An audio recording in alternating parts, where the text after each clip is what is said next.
there it is. Hello, hi. My mic was not on. I just Okay. realized I pressed both of them, but they did not go. Welcome back. Technical ghost difficulties. It's fine. Wow, that's a malfunction of my fingers. They faded away for a second. You're now on board the Paranormal Express here with us today. My name is Nick as one of your hosts, and we have Jake here as well. Yes, we do.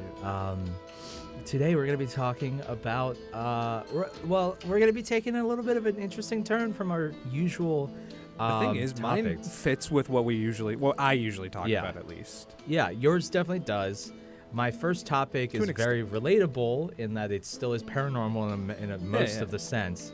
But basically, our overarching topic today is going to be like video game lore. Yeah. Just because we like telling stories, a lot of our content is based on learning from stories, being folklore, and that's how most of recorded history was for the longest time. Very much so. Is stories. So we just thought we'd take a little bit of an interest. You know, we might relate to a lot of our listeners and ourselves. We were very much into video games. So there's Ghostly video games. There's so much to find behind a lot of these games out there because we're in a culture where now the video game market is very oversaturated. So to stand out, you have to either have the most simplest of concept with high artistic value, or you have to have one of the most in-depth content with their own structure. It really depends. So, True. Or it has to be an established series. Yeah, that too. If you're working off of a franchise, obviously that's how everybody goes. That's why there's 10 of this game, 10 of another. True. And continuing trilogies and stuff like that. So, but yeah. Did you want to start or do you want me to start? Yeah. I'll get started. Okay. Yeah, I'll do my easy one. I want to talk about Pokemon. I'm not going to go in depth into specific Pokemon's lore. What would you like to play? I shouldn't say that. He who must not be named. He who must not be named. Voldemort. There are an interesting amount. If you've ever taken time to go, like a lot of Pokemon's lore, depending on which games, if we're talking about the anime or the games or the show, or the manga even. Yeah. There's a lot in there. One of the biggest collections of lore is the Pokédex itself, because each Pokemon. I guess, what did we call him when he was sitting in here? I don't remember. Who are you talking about? My roommate. Oh, I don't remember. I think it was related to a topic. I don't remember. Well, he thought we called him the Queen. Oh. But we didn't. I want to call him that now. Just. We called him like the polar bear or something. I don't remember that. I don't remember. We called him something, but my roommate recently bought the manga, which he hasn't paid me back for actually. Okay. I was showing frames of it to some friends, and they just could not believe. Yeah, the Pokemon Adventures manga really goes crazy. It really goes hard. I think I found a picture. It's my favorite one. There's like a bunch of different Pokemon mangas, but that one I think is the best one. It's also it gets dark. The most like real. Yeah, so if you ever take time to look at the Pokédex entries, there's little blurbs about each Pokemon. And that's where you can derive a lot of lore from how they're observed in the world of Pokemon. And I have a few of some of the darkest and creepiest ones. So there's a list of a few. I'm going to start with a classic, absolutely classic. Like this is an older generation Pokemon. Cubone and Marowak. Of course. So it's a ground type Pokemon. I should bring up the actual Pokédex entry for it. Hold on. Pausing. So the Cubone is a ground type Pokemon. Yes, he is. That I believe was in the second generation. No, I think he's first gen. Okay. And it's a particularly interesting looking Pokemon because it's a little bipedal. I guess he's Gen 1. You could fit it in with like the more dinosaurish looking Pokemon. Do you know what his name is in Japanese? Sorry, I just looked him up. So. No, I do not. Karakara. Karakara. Ooh, Karakara. You think that has anything to do with the noise it makes? Maybe. That would be interesting, actually. I've never looked into that. Because especially in the video games, because, if you've watched any Pokemon anime, they say their names. But in the games, technology was super limited when the first Pokemon games came out. So they just made noises. And then those kind of held true throughout the series. Except for, I think, Pikachu and Eevee when Let's Go Pikachu and Let's Go Eevee came so now, like... But then Pikachu and Eevee, I think, kept those for, like, the next few games after that, like Sword and Shield. But they got rid of it for the later ones, the latest ones. Okay. Like, it's not an Arceus. Huh. Pikachu goes back to going. Brr. Yeah, they wanted to go back to formula, I guess. I can't stop thinking of that meme from Osborn from Spider-Man when he picks up the scientist. He's like, back to formula. Oh, okay. And I was thinking of you can't do this to me. Yeah, that's another good one. But yeah, I'm something of a scientist myself. Come on, give me the internet. Okay. Give you. Yeah. So Cubone, the lonely Pokemon, number 104. Yes, he's called the lonely Pokemon. He's called the lonely Pokemon. I mean, I know what you're going to talk about. I'm pretty sure, but. Oh yeah, of course. Yeah, no. So we'll start with Generation 1, Red, Blue, and Yellow Pokédex entries. First for Red and Blue. So because it never removes its skull helmet, no one has ever seen this Pokemon's face.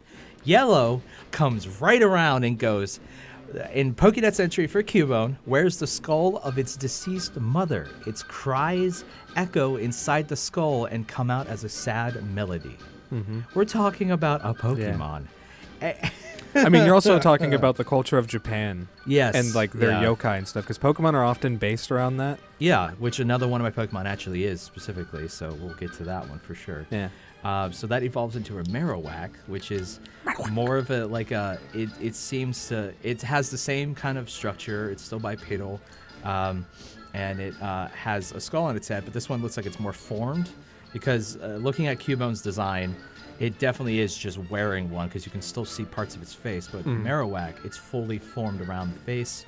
There's no flesh of the face left. It's just the skull. So it's pretty... video game music. It's great to have that 8-bit come in. Yeah, that's great. So you start to see that. I'm going to bring up Marowak's... I like all the different theories. Are you going to get into that at all about Cubone? Not like deeply. I just wanted to talk about like Pokédex. There's like I'm looking at 3 right, or no, 2 right here.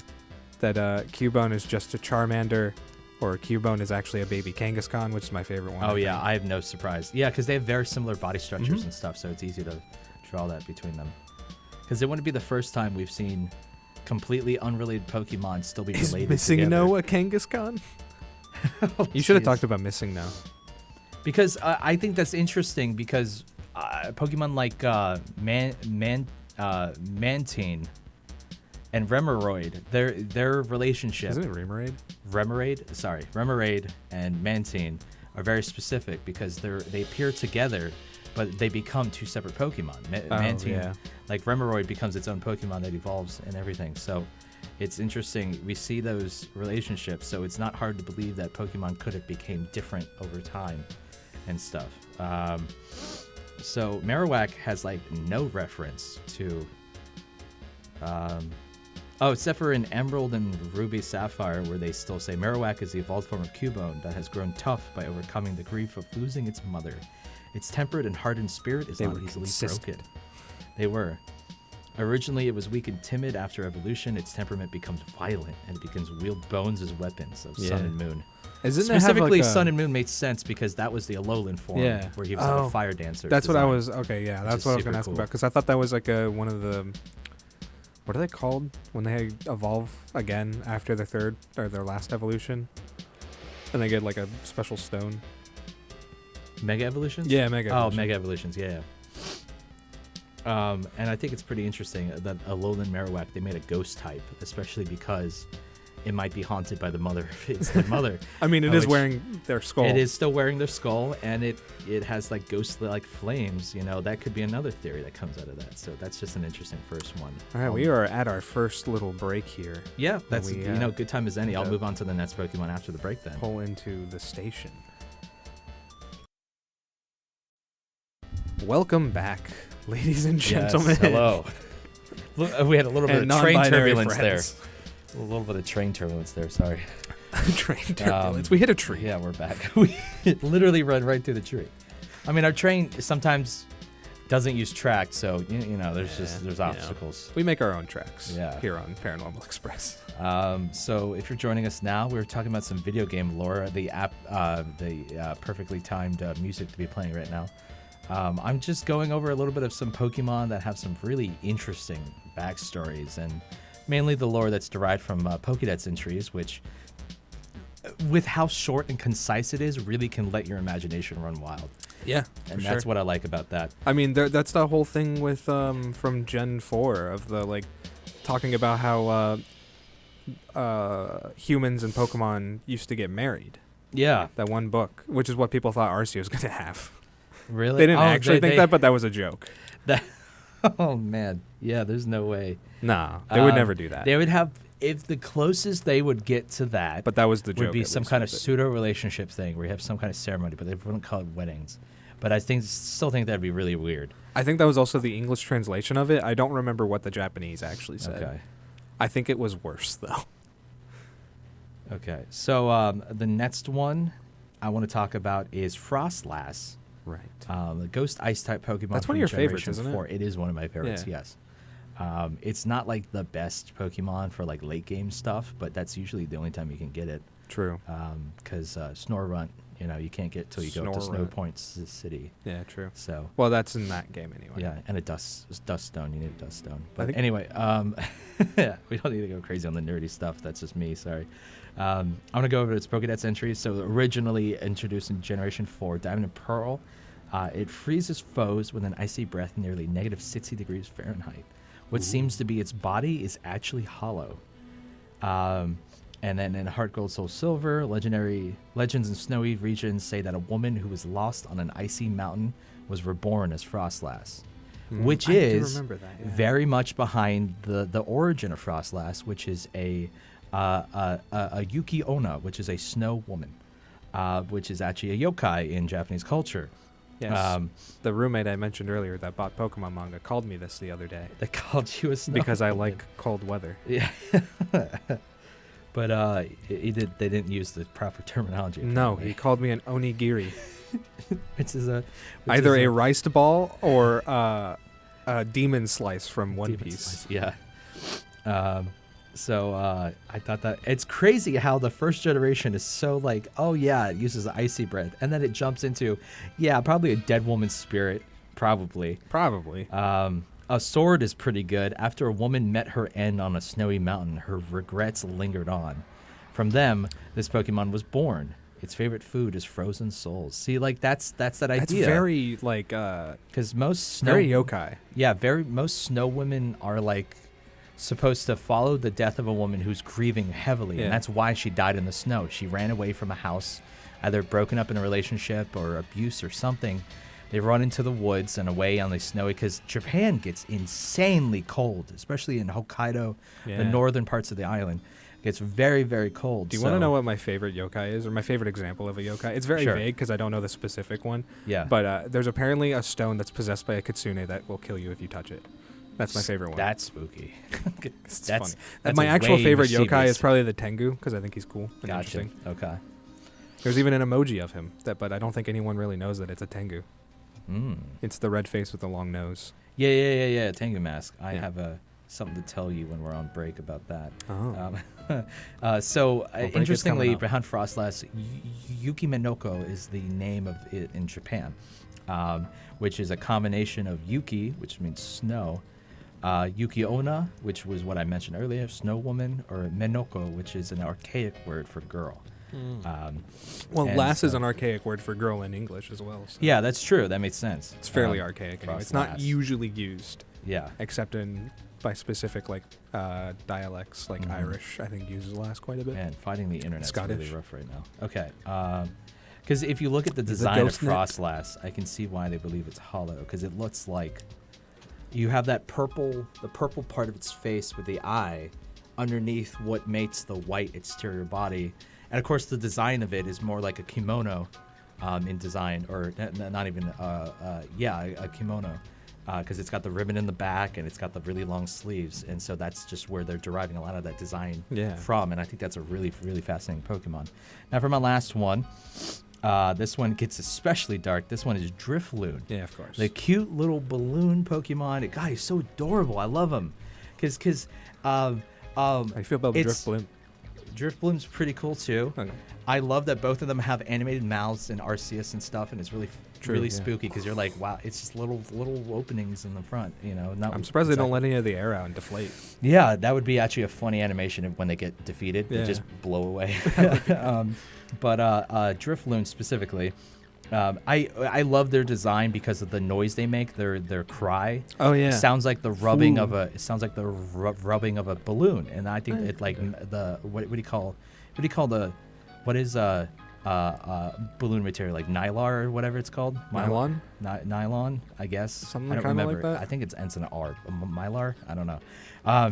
But Drifloon has a very specific Pokemon entry, which I will bring up so I can give it verbatim, but I definitely know what it is. They have a interesting tendency when involved with children because, of course, they have the balloon design. Makes them very of course. Interesting looking, and they're friends of children. Children could definitely be attracted to them because of that. Well, yeah.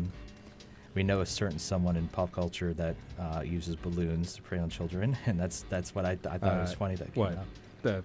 It yeah. Okay. Pennywise. I thought you were gonna reference like John Wayne Gacy or something. So I love Diamond. Diamond comes in all innocent. Oh, a Pokemon formed by the spirits of people and Pokemon. It loves damp and humid seasons. Formed by the spirits of humans and Pokemon. Yeah. I guess that's not that wholesome. Did they die? I guess if they had to become spirits. I guess. But a Pearl comes around and is like, it tugs on the hands of children to steal them away. However, it gets pulled around instead. So they go, they get pulled back anyway. They're not very strong. But Heart Gold and Soul Silver goes, it is whispered that any child who mistakes Drifloon for a balloon and holds onto it could wind up missing. Platinum said that? Yes. Okay. No. That was Heart Gold, Soul Silver. Oh, Heart Gold, Soul Silver. Okay. Does Platinum have one?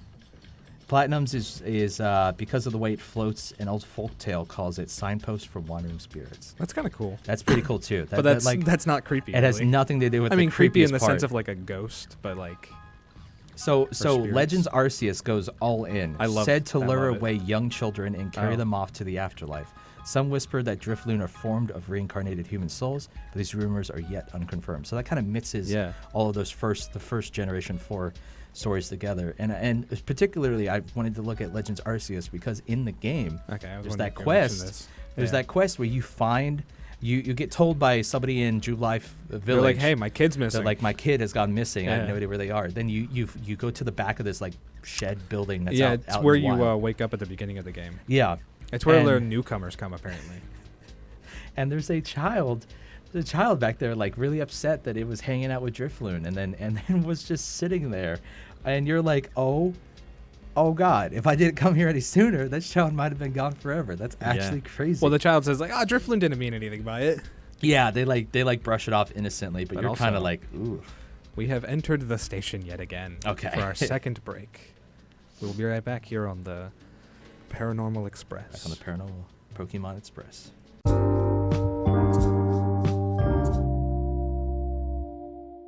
That it's got a little bit of that GTA like in it. We're recording. Oh, we are. Okay. Yeah. Hello. Well, I mean, it's the video game lore episode. Yeah, there you go. I'm not going to be talking about GTA lore, by the way. I don't think there's really much to it unless crime. Yeah. GTA lore is just talking about the balance in political systems causing crime. Yeah, actually. That could be a thing. Anyway, welcome back to the Paranormal Express. You're back on board with us here.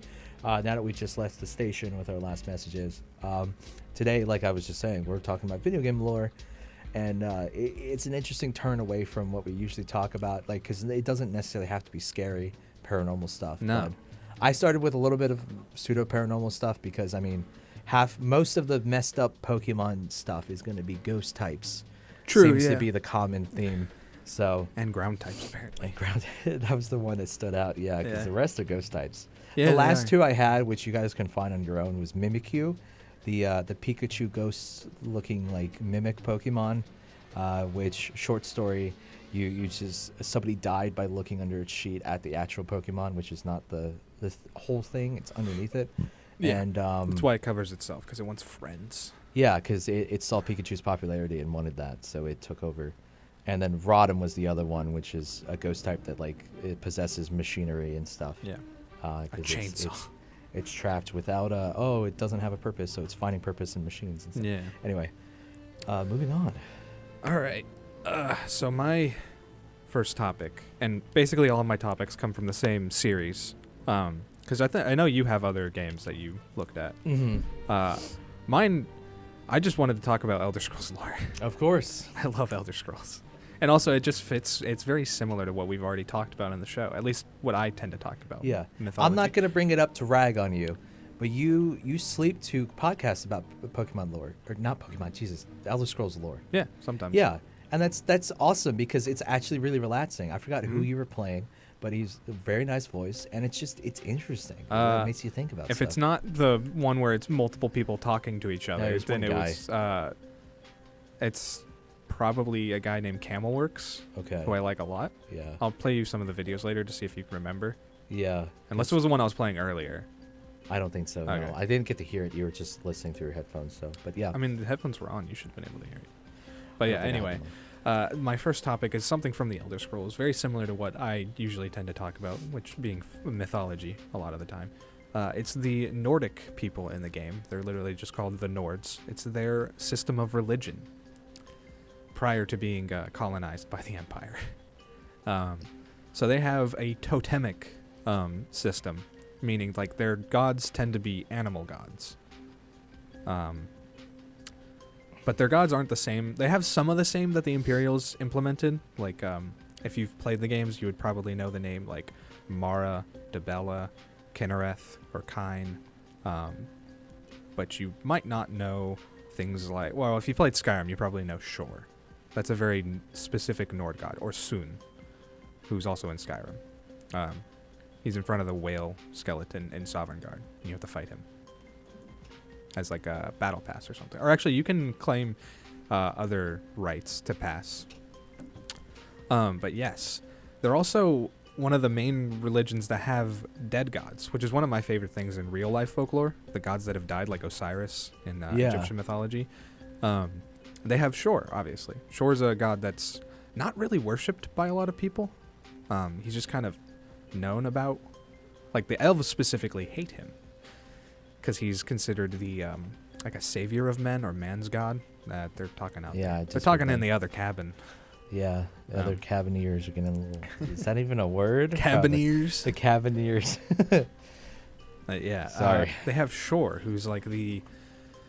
He sort of orchestrated the creation of Mundus, which is the world that Elder Scrolls take. Well, not the world. It's the universe and the specifically, I think, the solar system that the Elder Scrolls takes place in. To the elves, of course, he is not a good god, because they believe their divinity was stolen from them, essentially, in a way. I'm trying to get to other things, so like I'm not talking too deeply about some things. Yeah. But yeah, so he's like man's god because of that. He's also dead, because after he tricked, I put air quotes, after he tricked the gods into creating the mortal world known as Nirn, the actual planet that the games take place on and the stories are on. They sentenced him to death, basically. His heart was ripped out, and then I forget which god did it, but they fired it with an arrow, and it landed in what became Red Mountain, which I will get to what's in Red Mountain later. The remnants of, then they called him Lorkhan. That's his other name. Shor or Lorkhan. Oh, isn't Soon? Yeah, that's the next guy I was going to talk about. Oh, I'm sorry. No, you're fine. I mentioned him already. I was like, wait a second. Isn't he related to Shor? Yeah. Yes, he's the, I think the shield bearer of Shor? He's the shield thing. Shield brother? Yeah. Yeah. I think Shield Thane is specifically like a real world, like Viking term, or Norse term, Norwegian term. Because it reminds me, because you get named Thane to like a Jarl and stuff. Yeah, and yeah. Shield Carl is what I think of when you get a follower. Shield brother is what they call them in the companions, though. Yeah. Which I think. When he brought up Shor, I was trying to remember what I was thinking of when it. Well, I mentioned Soon, because Soon is the guy you fight before you go to Sovngarde. Yeah. He's like the guardian for it. Yes. The guardian of the whalebone bridge. When he brought up Shor, all I thought of was Shor's bones. A handsome man wants to fuck with. Shor's bones, handsome man in Falkreath. Yeah. I think her name is Temba Whitearms. Yes, that's what it was. Temba. I was like, Tenba's in my head. What is Tenba? And then I went, Shor's bones. And I was like, oh! That's amazing. Yeah. Tenba Whitearms, yeah. I mean, she was White pretty Arms. inviting. That's some white arms. With arms wide open. Yeah. Sorry, I am off the walls. Let's go. But yeah. Oh, in terms of like the animal, like where they fall on the totem, Shore is the fox. I don't know if this says where he falls on the totem. It might depend on who's worshiping and which totem you're looking at specifically. But Soon is the bear. So the bear is sort of like the protector of the fox, I guess, in a way, or like the friend of the fox in this way. Wow. Which is interesting. I think they made him a fox as like a more, like, because he's a kind of a trickster god. That's what I was going to say. He's considered a trickster. I said foxes. But I don't think he's considered a trickster to the Nords. He's considered a trickster to the elves and almost everyone else. Well, pause it. Yeah, do you want to pause it really quick? All right, we're welcome back. Yes, hello. After that impromptu break. Yes. All right. You were talking about Shore. I had moved on to Soon. Now we're talking a little about bit. Soon. Okay. Soon. I don't know much about Soon, to be honest. I was just looking at the totemic religion to get more ideas about that. Yeah, you were talking about the fox because the bear protects the fox. In a way, because he's the shield brother. Yeah, I like the point that you were making. Fox is he was more of a trickster. Yes. Shore was a trickster. Yes. What I was trying to say was, foxes seem to be not like conniving, but like they're mischievous. Well, yeah, like swiper, no swiping. So like, because I was interested, I was like, Shore sounds like a big boy god. But to be called a fox, and kind of is. That's the doesn't sound as strong of an animal, but that's the interesting. There are things in the lore called Shezarines. Whoa. Which are, if you have played Morrowind, or for you, me talking about Morrowind, there's a character. Your main character in that is the Nerevarine, which is the reincarnation of a character named Nerevar, which I'll get into that more later. But Shezarines are specifically sort of aspects of Shore that have been brought back to Tamriel to do his bidding. They're usually heroes. They kind of say they do good. They defeat the Daedra. Usually that's what they do. Like in Oblivion, the player character is, I think, technically a Shezarine. I think he's believed to be. And there's a character in the lore called Pelinal Whitestrake, who is also a Shezarine. But that's besides the point. That's just something more about Shore. There isn't much about Soon, other than that, like, he lives in Sovngarde now because he's dead. I think he died protecting Shore, or in that battle, the battle that the gods had about Shore, because they were mad at him. But yeah, he's like a protector. He guards the Whalebone Bridge in Sovngarde, which is the Nordic afterlife. I think we've mentioned Sovngarde a lot, but we didn't say what it was. Yeah. Yeah. Yeah. So in Sovngarde's not the place. It's not the giant hall, right? No. The whole place is Sovngarde. Okay. That's called the Hall of Valor, or the Hall of Valor. Heroes? That's what I thought, because like when we're talking, like, if we're relating it to actual Norse, there's Valhalla, which is, and then there's the one for Freya, which I forget what it's called. Yeah. Valhalla is Odin's, I think, specifically. Yes. But they split the It's dead. like warriors specifically. Well, no, they're both warriors. Okay, they're both. Okay. Yeah. Freya is a warrior. I mean, almost all the gods in Norse mythology are warrior gods. Where is Freya's? Is it in its own realm, or is it It's Midgard? its own realm, I think. Okay. I didn't know if it was still Midgard or if it was its own realm. I'm looking it up really quick. Okay. I'll plug for time. Yeah. So, yeah. Sovngarde rates. Oh, it's called Folkvanger. Okay. It's like a meadow, which makes sense because she's also, I think, a fertility, or like a goddess of like the harvest. I just think of nature more. Yeah. That's so that not makes too far off. Yeah. Nature so half of them go to broad. Folkvanger and half of them go to Valhalla. Okay. But they're all warriors, and I don't think Folkvanger is. Yeah, it's called the People Field or the Army Field. Okay. Field of the Host. Yeah. Interesting. A lot of the gods in Norse mythology are just war gods. Yeah. On top of everything else they do. And their culture, which is why they became Vikings. Yeah, their culture for darn sure is based on power. Absolutely. And aggression and feats of, like, the same way cultures bring in wealth, like northern, like Egyptian, which was your power is what you can build, their power is what you could use. You use your power, you fight, you kill, you take land. That's like a show of your success, and thus you're fulfilling your life. Yeah. So, outside of the dead gods, which the little excerpt here says, dead gods don't need temples. They have the biggest one of all, Sovereign God. Nord heroes and clever men visit the underworld all the time. They bear a symbol to show that they have, which garners much respect. So, like, if you're Dragonborn, you go down there and you do, like, in Skyrim, you go down there and you prove your strength by fighting soon, or you prove it through other quests you may have done, like if you're the Archmage of the College of Winterhold or something like that. But besides dead gods, they have other sort of categories for gods. They have the hearth gods, testing gods, and twilight gods. So hearth gods are like gods of family, home, harvest, food, normal life. So there's like Kine or Kinnereth, which is like a mother goddess to the... All right, we'll talk about that in a minute. You're fine. I'm just going to continue talking about this. You have Kine. You have Kine or Kinnereth. I forget which name goes with which. She's sort of like their mother goddess. She was the wife of Shor, I believe. But then you have Mara, who is later became more of a mother goddess, but she's the goddess of like marriage and like the home to an extent. I could be wrong about that part actually. But you looked like you were done, so I turned your mic back on. Yeah, I'm good. I'm good now. Yeah, and then there's Dibella, a goddess of like love and stuff. What I think it's interesting, I think it's the Nordic interpretation of Mara. I think she's really cool actually, because she is interpreted as having multiple arms to grab many husbands. Wow. Yeah. Okay. Wow. I forget. Dibella's just like she's Dibella. I don't think she's changed much between.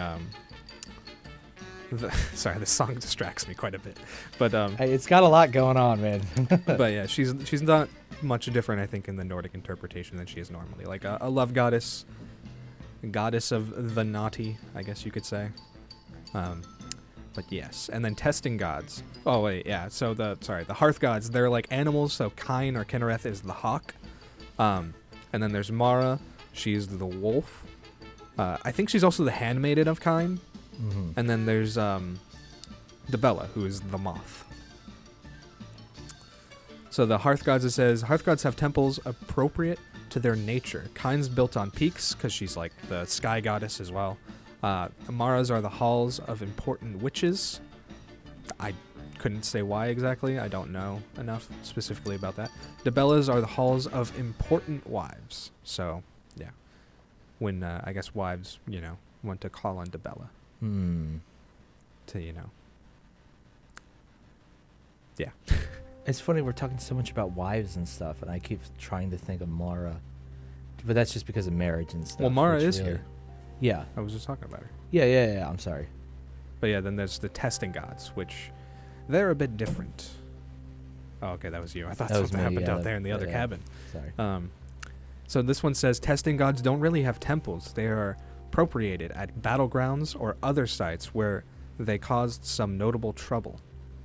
Nords understand that the Daedric temples are something else entirely and think them as much of a waste of time as formalized religion of the 9 divines in Cyrodiil. Yes. So, testing gods are gods that basically do that. They test the Nords.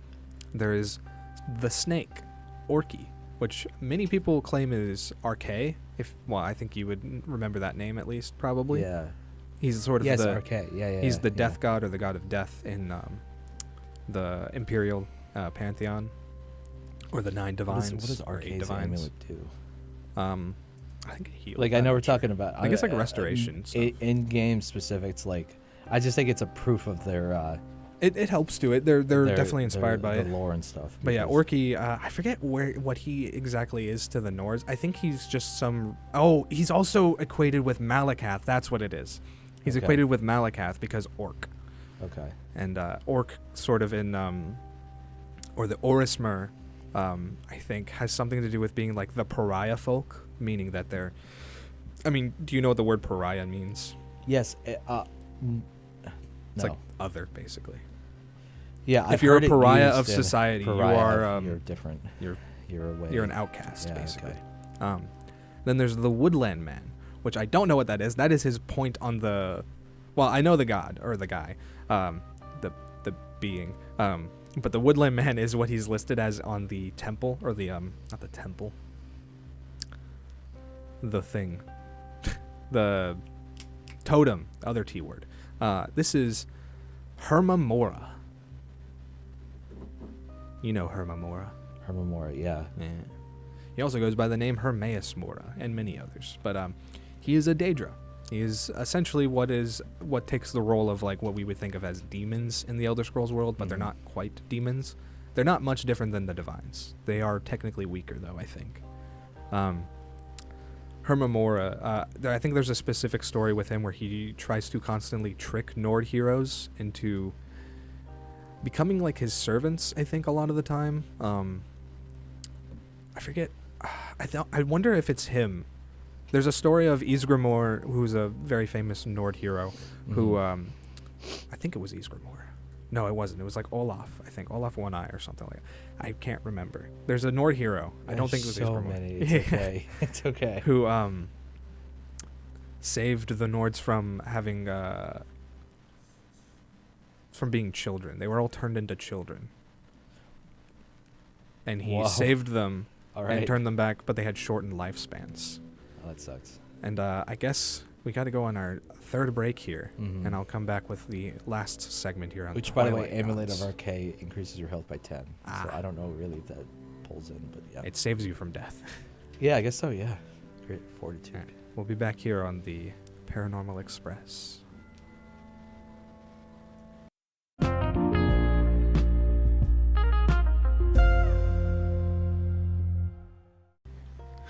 We're back on the Paranormal Express. Paranormal Express, the video game Express. The right video now, game feels Express. Like, but it is still pretty spooky. I was just talking about the Nordic pantheon from the games, the Elder Scrolls series in general, because this isn't from a specific game. Which is difficult to grasp for me, and maybe some of our listeners can agree. Like, if the only real game you've gotten involved in is Skyrim, which most people have, because that was definitely what blew. There's a lot of writing in the Elder Scrolls. Like, there's a lot of outside game texts. No, for sure. I have no doubt. Like, because the people who are a part of that project, though they may be replaced over and over, they still have this kind of enthusiasm behind creating an amazing world. Oh yeah, for sure. And the fans as well. Like, they must help in some way, just with all their ideas and forums and everything. So if you're like me, I've only played really Skyrim. I played through a good beginning bit of Oblivion. Yeah. But not enough to really understand the game the way I do Skyrim. So when you mention all these names, I can only think of them in Skyrim. Yeah. And it blows my mind that I'm like, oh my gosh, no, this is the world. It spreads across these games because that's how good the world building is. They're mentioned, like, all these things are mentioned in other games and through text or like stuff. It's not just the Nords. There's a whole well, I'll talk about the lessons of Vivek a little bit later. Okay. But well, if we get to that. Yeah, it's we're getting a little late, yeah. Yeah. I'll be quick with my next topic. Yeah. Okay. Yeah. Sorry. So I guess I'll just finish up here with the Twilight gods. These are the gods that bring about, one of them brings about the end of the world, in a way. The end of the Kalpur is what it's called. Which Kalpurs are a real thing in real life. They're from, I think, Hindu or like Vedic texts. It's like a long, extreme length of time that can end, basically. But the Kalpur in Elder Scrolls is essentially the entire span of the games, from the first era, Dawn era, I think is the first one. Dawn, then Merethic, and then it goes first, second, third, fourth, and we're in the fourth now with Skyrim. Those are the span of the eras, and that from the first Dawn era to the fourth era is a single Kalpur so far, and supposedly it should have ended. But the Twilight Gods, it says here, this little excerpt, the Twilight Gods need no temples. When they show up, there won't be any reason to build them, much less use them. Another waste of time. That said, Nords do venerate them, as they always venerate the cycles of things, and especially the last war, where they will show their final best worth. And the first of the Twilight Gods is the dragon, Alduin. Nice. Yeah. Alduin. Alduin. Yeah. Alduin is venerated on the winter solstice by ceremonies at ancient dragon cult temples, where the offerings are made to keep him asleep for one more year. Alduin is also the source of many common superstitions practices before any event of significance. Alduin is also, of course, in Skyrim, the main protagonist, or antagonist, sorry, of the main story. Yeah. And he is the person who will eat the world. He is known as Alduin the World Eater. Yeah. Oh, yeah. Yes. And he supposedly will absorb everything and take it all. Yeah, in. which he literally doesn't mean he's going to eat things. He's No. just, it's souls. He absorbs souls. Yeah. That's how he keeps his power. Relationship with the Soul Cairn and... he's not in the Soul Cairn. He goes to Sovereign Guard. Okay. The dragon in the Soul Cairn. Which is true. There's probably... Durnavine, I think his name is? Yeah. No, I was getting... Now that I think about it, it would make more sense. Sovereign Guard, they're much more powerful souls than in the Soul Cairn. They're all Nord heroes and stuff, yeah. Soul Cairn's usually unfortunate. Well, he goes there souls. to recoup after he was hurt. Okay. Because he's trying to eat the souls of all the living so that the world will come to an end and Yeah. can start anew, technically. Yeah, because then... That's the whole cycle of it, anyway. Which is usually the idea behind a lot of stories is this great calling to make a new world. The other Twilight God is the Dragonborn God, Talos. Talos of Atmora. Talos Totem is the newest, but it is everywhere. He is the Dragonborn conquering sun, the first new god of this cycle, whose power is consequently unknown. So the Nords bless nearly everything with his totem, since he might very well be the god of it now. I'll just skip that part anyway. It's not a big thing. It's just one word. It's fine. Yes, as first of the Twilight Gods, this practice might seem contradictory, but this is only because of all the gods, he will be the one that survives in whole to the next cycle. So yeah, Nords believe that after this Kalpur cycle ends, Talos will be left over. Kind of like Baldur in Norse mythology. Yeah. How he's one of the last gods, if not the last god, after Ragnarok. Yeah. He emerges from the underworld, reborn anew. Not unless Kratos has something to say about it. He's dead by then, it's fine. Kratos is a god. He'll die in Ragnarok. Oh, for sure, yeah. I don't know if he'll die in Ragnarok the game, but Ragnarok the event in Norse mythology. He probably will die by the end of the series. I feel like that's the only way to end it. And even then, that's not a real end for a god. But yeah, that's all I have for the Nordic Pantheon. Just to read over the entire totem, there's the fox, the bear, the hawk, the wolf, the moth, the snake, the woodland man, whatever that is, the dragon, and the dragonborn god, which is the newest one, of course, Talos. So what is your next topic?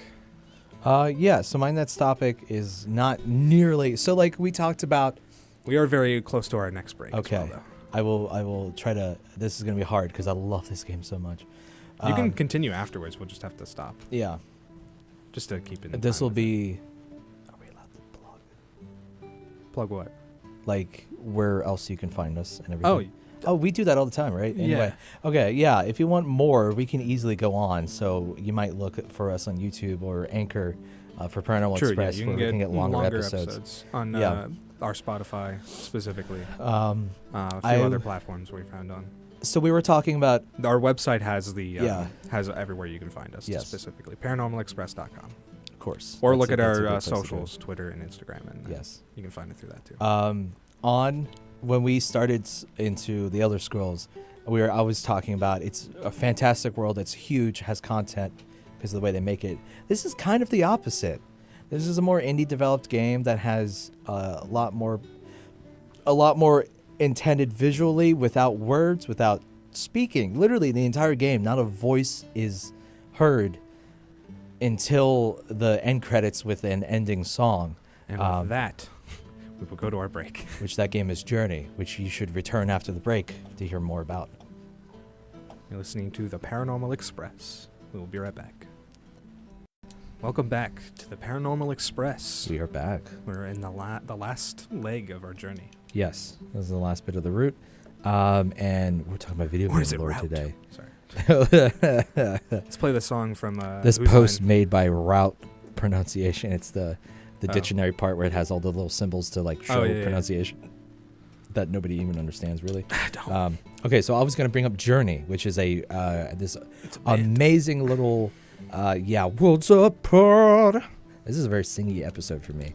Probably because I'm a singy person. Yeah, I am a very singy person. If you knew me, it sucks that I'm not that good at it because I do it a lot. I don't know you. But Journey, not the popular rock band from the 80s, but Journey, you might have seen it as originally a PS3 exclusive release game that came out in a package with like 2 other games.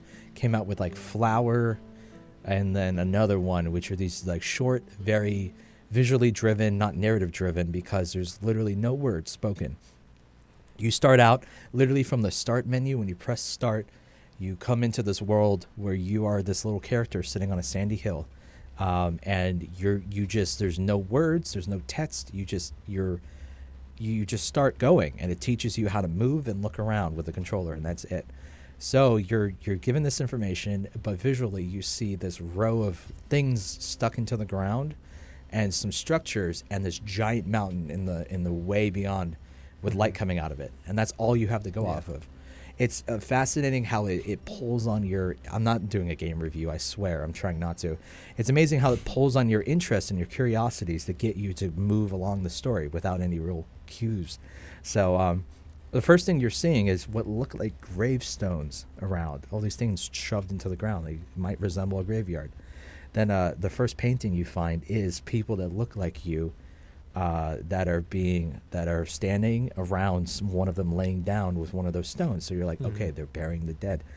As the story progresses, there are more and more of these murals you can discover, and they show your people in this past before the way it is now, discovering agriculture and growing crops and food, and then discovering energy, creating these machines that generate electricity, and then creating these guardians that produce life, basically.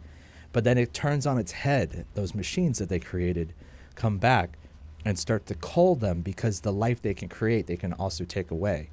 Because throughout the game, there's these little pieces of fabric that have almost like sentience, and they move around. They give you energy that allows you to fly. Those same wisps can be pulled out of you if you get caught by one of those creatures you encounter later in the game. So it's a really interesting. Basically, the reason it's called Journey is because once you approach your final point of the game, which is that light at the mountain, once you reach that point, you disappear, and then a light is burst out of the mountain, and then it comes right back to the very beginning of the game where you were before, and the cycle begins anew. We see this illusion. It's basically like reincarnation. The journey is the most important part of the game, not the ending point, because the end is not the end. You restart, you do it again. When you do it again, actually, the next time you look at your character, there's more patterns on your cloak that you're wearing. And there's these little collectible little wisps that you can find, and those murals you can find.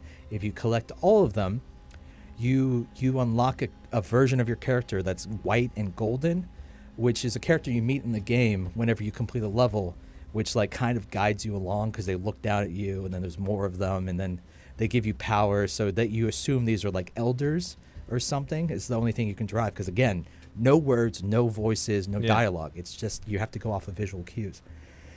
So what I believe that to be, when we're talking reincarnation, well, the idea of original reincarnation from